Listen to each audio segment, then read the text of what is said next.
లేఅవుట్లు మారుస్తారా అధ్యక్ష? లేఅవుట్లు మారుస్తున్నా. ఎక్కడైతే గృహ నిర్మాణానికి అనుకూలంగా స్థలాలు లేవో ఆ స్థలాన్ని క్యాన్సిల్ చేసి అధ్యక్ష కొండలు, చెరువులు, కొండలు అన్నింటిలో కూడా ఇళ్ల స్థలాలు తెచ్చి ఇచ్చారు అధ్యక్ష.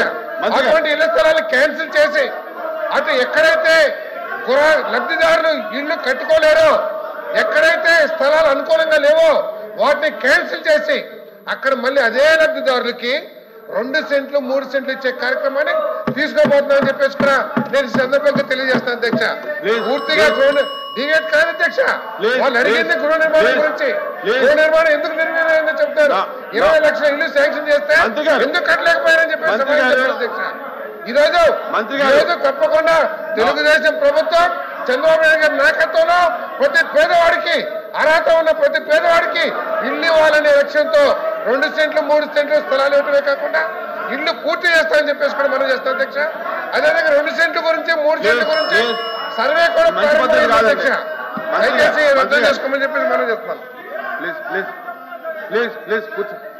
కూర్చోండి ప్లీజ్ కూర్చోండి ప్లీజ్ కూర్చోండి ప్లీజ్ కూర్చోండి ప్లీజ్ కూర్చోండి ప్లీజ్ కూర్చోవాలి కూర్చోండి ప్లీజ్ కూర్చోండి నా కూర్చోండి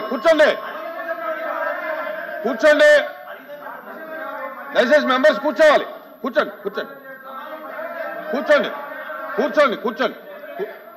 మారుతా కూర్చోండి రవీంద్ర గారు కూర్చోండి ప్లీజ్ కూర్చోండి దయచేసి మంత్రి గారు ఈ ప్రశ్న రెవెన్యూకి సంబంధించినటువంటి ప్రశ్న. వినండి మీరు మాట్లాడిన తర్వాత మేము మాట్లాడండి, నేను మాట్లాడిన తర్వాత మీరు మాట్లాడండి. ఇది రెవెన్యూ మినిస్టర్ గారికి సంబంధించిన క్వశ్చన్. రెవెన్యూ మంత్రి గారు క్లియర్గా అన్ని విషయాలకి సమాధానం చెప్పారు. మీరు క్లారిఫికేషన్ ఏది చెప్తానంటే నేను మిమ్మల్ని మంత్రిని అలౌ చేయవలసిన అవసరం ఉంది.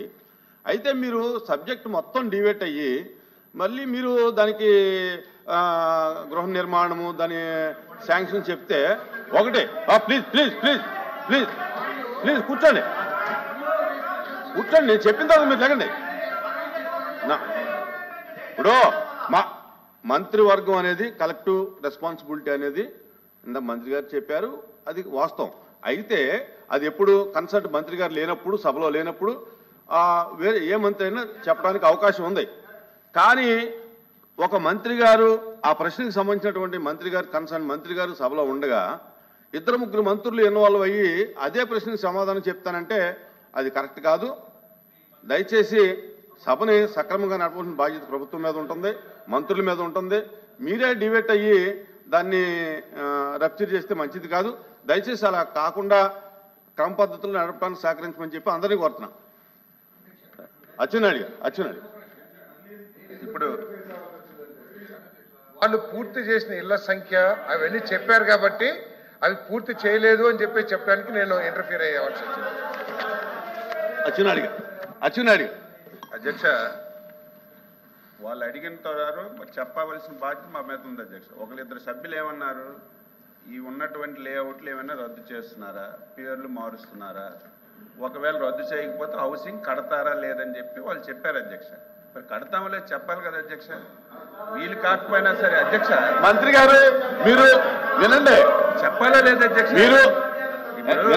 ఇప్పుడు అధ్యక్ష ఇది శాసన మండలి, నేను ఈరోజు అడుగుతున్నాను, మాట్లాడతాను. అచ్చెన్నాయుడు గారు మీరు చెప్పింది తప్పని చెప్పమనండి. ఈరోజు మా మంత్రి గారు ఏం చెప్పారు, ఏదైనా ఒకటి కంటిన్యూషన్ ప్రభుత్వం తెలియాలి అధ్యక్ష. మీ గురించి కాదు, ప్రజలకు తెలియాలి. ఒకటి కంటిన్యూషన్ ప్రోగ్రాం. బాధ కలుగుతుంది అధ్యక్ష. నేను ఈరోజు మంత్రిగా కాదు, ఒక బలహీన వర్గాలకు చెందినటువంటి వ్యక్తిగా మాట్లాడుతున్నాను అధ్యక్ష. 2000 మీరు ఉన్నారు అధ్యక్ష, మీరు కూడా ఫీల్డ్లో ఉన్నారు అధ్యక్ష. 2014-19 ఎన్టీఆర్ గృహ నిర్మాణం కింద రాష్ట్ర ప్రభుత్వం టోటల్గా ఖర్చు పెట్టి ఇల్లు కట్టారు అధ్యక్ష. 2019 తర్వాత అధ్యక్ష ఒక్క ఇల్లు కూడా ఏదైతే ప్రారంభించారో ఒక్క ఇల్లుకి 1 పైసా ఇవ్వలేదు అధ్యక్ష. ఏదైతే 2014-19 ఆ రోజు తీసుకున్న ప్రభుత్వ నిర్ణయం కట్టిన ఇల్లుకి ఒక్క పైసా కూడా ఇవ్వకపోతే ఏమనాలి అధ్యక్ష చెప్పండి. ఓకే, మళ్ళీ మీరు వచ్చారు, జగనన్న కాలనీలు అన్నారు, అవన్నీ మీరు నేను చెప్పక్కర్లేదు, మళ్ళీ దాని గురించి డిస్కషన్ కూడా అక్కర్లేదు. ఆ ఇల్లు కూడా మా మంత్రి గారు ఏం చెప్పారు, కాదని చెప్పండి, కాదని చెప్పండి, నేను చెప్పింది కాదని చెప్పానండి అధ్యక్ష. ఆ రోజు 2019-24 రాష్ట్ర ప్రభుత్వం ఒక్క పైసా ఇంటి మీద ఖర్చు పెట్టలేదు. 1,50,000 రూపాయలు కేంద్ర ప్రభుత్వం ఇచ్చింది, 30,000 రూపాయలు ఎన్ఆర్జీఎస్ కింద తీసుకొని కేంద్ర ప్రభుత్వం డబ్బులతోనే ఆ రోజు ఈ కథ నడిపారు తప్ప రాష్ట్ర ప్రభుత్వం నుంచి ఒక్క పైసా ఖర్చు పెట్టలేదు. ఒకవేళ ఖర్చు పెట్టామంటే చెప్పండి. ఈ రోజు మేము దాంతో పాటుగా 2 లక్షల రూపాయలు పెట్టి రూరల్ ఏరియాలో 3 సెంట్లు, అర్బన్ ఏరియాలో 2 సెంట్లు మీరు ఏవైతే పట్టాలు ఇచ్చారో అవన్నీ వెరిఫై చేసి లబ్ధిదారులకు అడిగి నువ్వు 1 సెంటు కట్టుకుంటావంటే కట్టుకో, నువ్వు కట్టుకోవు నాకు 3 సెంట్లు కావాలని అడిగితే వాళ్ళకు 3 సెంట్లు ఇచ్చి 2 లక్షల రూపాయలు ఇల్లుకు మంజూరు చేసి అందులో ఎస్సీ ఎస్టీ బీసీలు అయితే అదనంగా 50,000 ఇచ్చి ఈరోజు ఇల్లు కట్టాలని మేము ఒక మంచి ఆలోచనతో వెళ్తుంటే మరి మీరు చెప్పండి 2019-24 కేంద్ర ప్రభుత్వం ఇచ్చిన డబ్బులు తప్ప మీ రాష్ట్ర ప్రభుత్వం ఒక పైసా ఖర్చు పెట్టమని చెప్పండి. ప్లీజ్ మంత్రి గారు చెప్పండి. ప్లీజ్ మంత్రి గారు కూర్చోండి. ఎల్ఓపి గారు. అధ్యక్ష, మినిస్టర్ గారు, అగ్రికల్చర్ మినిస్టర్ గారు మాట్లాడినప్పుడు 14-19లో ఎవరైతే కట్టుకున్న లబ్ధిదారులు ఉన్నారో వాళ్ళు 19-24లో వాళ్ళకి వచ్చి ఒక బిల్లు కూడా ఇవ్వలేదనే విషయాన్ని సచివాలయం విషయాన్ని చెప్పారు అధ్యక్ష. అది రికార్డులో కూడా ఉంది. అది వాస్తవం కాదు అధ్యక్ష. ఎవరైతే 14-19లో ప్రభుత్వంతో ఎవరైతే శాంక్షన్ చేసి అర్హులైన లబ్ధిదారులు ఉన్నారో వాళ్ళందరికీ ఇచ్చారు అధ్యక్ష. ఎవరైతే కాకుండా అర్హత లేని వాళ్ళు ఎవరైతే కట్టుకొని మాకు బిల్లు ఇవ్వాలని అక్రమంగా ఇవ్వాలని చెప్పని ఎవరైతే అడిగారో వాళ్ళకి మాత్రమే ప్రభుత్వం ఆపింది అధ్యక్ష. ఇది వాస్తవం. ఆయనకి మనసాక్షిగా తెలుసు, మాకు తెలుసు అధ్యక్ష. గ్రామాల్లోనూ కానీ ఉన్న రాజకీయ లబ్ధి కోసం, రాజకీయ ఆలోచన కోసం కట్టుకోకంటే ప్రభుత్వాన్ని ఇచ్చిమంటే ప్రభుత్వం ఇది కంటిన్యూ ప్రాసెస్ అధ్యక్ష. ఎవరైనా సార్, మీరైనా మేమైనా ఆ రోజు మీరు ఉన్నారు, ఇప్పుడు ఇది హౌసింగ్ మినిస్టర్ గారు చేస్తున్నారు, ఆయన కూడా ఉన్నారు. మనందరం డిస్కస్ చేస్తాం, మనం క్యాబినెట్లో కూడా డిస్కస్ చేస్తాం. ఏది పాప ఉన్నారని అంటే కట్టుకున్న వాళ్ళకి ఇస్తే ఎక్కడికి ఇస్తారు, ఎంతమందికి ఇస్తారు? అది వాస్తవంగా ఉన్న అక్కడ ఉన్న ప్రాక్టికల్ తప్ప ప్రభుత్వం వచ్చి దురుద్దేశంతోనో లేకపోతే రాజకీయ కక్షతోనో నేను చూశాను అధ్యక్ష.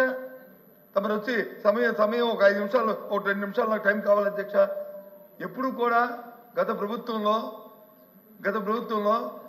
నా పార్టీ వాడికే నాకు సాయం చేయని చెప్పి ఎప్పుడు మా ముఖ్యమంత్రి కానీ మా ప్రభుత్వం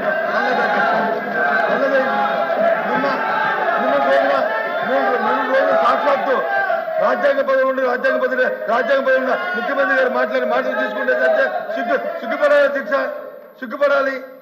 ఈ వ్యవస్థ సిగ్గుపడాలి అధ్యక్ష. లబ్ధిదారుడికి వచ్చి పార్టీ అంట కడతారు అధ్యక్ష. ఎవరైతే అర్హుతున్నారో అర్హులైన వాడికి వచ్చి ప్రతి కార్యక్రమం అందించి ఏర్పాటుని చూడవలసిన బాధ్యత రాజ్యాంగబద్ధంగా ప్రమాణ స్వీకారం తీసుకొచ్చాం. రాగద్వేషాలకు అతీతంగా, పార్టీలకు అతీతంగా మేము వచ్చి కార్యక్రమం చేస్తాం. వచ్చిన వ్యక్తులు ఇవాళ వచ్చి సభలో వచ్చి ప్రైవేటు తాలూకా పార్టీ మీటింగ్ లో వచ్చి ఎవరికి చేతులను వైరల్ అవుతుంటే దాని మీద వివరణ ఇవ్వాల్సిన ముఖ్యమంత్రి కార్యాలయం వివరణ ఇవ్వాల్సిన అవసరం లేదా అధ్యక్ష? ఆ మంత్రి గారిని రిక్వెస్ట్ చేస్తాను, ఇప్పుడైనా సరే చెప్పండి. ఈ లబ్ధిదారు దగ్గర రాజకీయాలు ఉండకూడదని చెప్పండి. ఎప్పుడో కార్యక్రమం చేయాలి అధ్యక్ష. ఇదేమైనా సొంత ఆస్తి అధ్యక్ష? ఇదేమైనా వాళ్ళ సొంత ఆస్త? ప్రజల పనులతో మనం ప్రభుత్వం నడుపుతున్నాం, ప్రభుత్వాలుగా సంపత్తులు ప్రభుత్వం నడుపుతున్నాం. ఈ కార్యక్రమం ఏ రకంగా మారుతారు అధ్యక్ష? ముఖ్యమంత్రి గారు ఏ రకంగా మీరు చెప్తారు అధ్యక్ష? మళ్ళీ దానికి వచ్చి ఒత్తాసు పలుకుతూ వీళ్ళు చెప్తున్నారు అధ్యక్ష. మా ప్రభుత్వంలో గత 5 సంవత్సరాల్లో రాగద్వేషాలకు అతీతంగా, పార్టీలకు అతీతంగా ఎవరైతే అర్హులున్నారో లబ్ధాడు ప్రతి అర్హుడైన ప్రతి వారికి సాయం చేశాం అధ్యక్ష. అంతే తప్ప ఆలోచించుకొని ఈ ముఖ్యమంత్రి చెప్పండి ఆ విషయాలు మాట్లాడద్దు, అది ప్రజలు వచ్చి ఏమనుకుంటారు అని చెప్పి చెప్పండి. అది చాలా తప్పు అధ్యక్ష.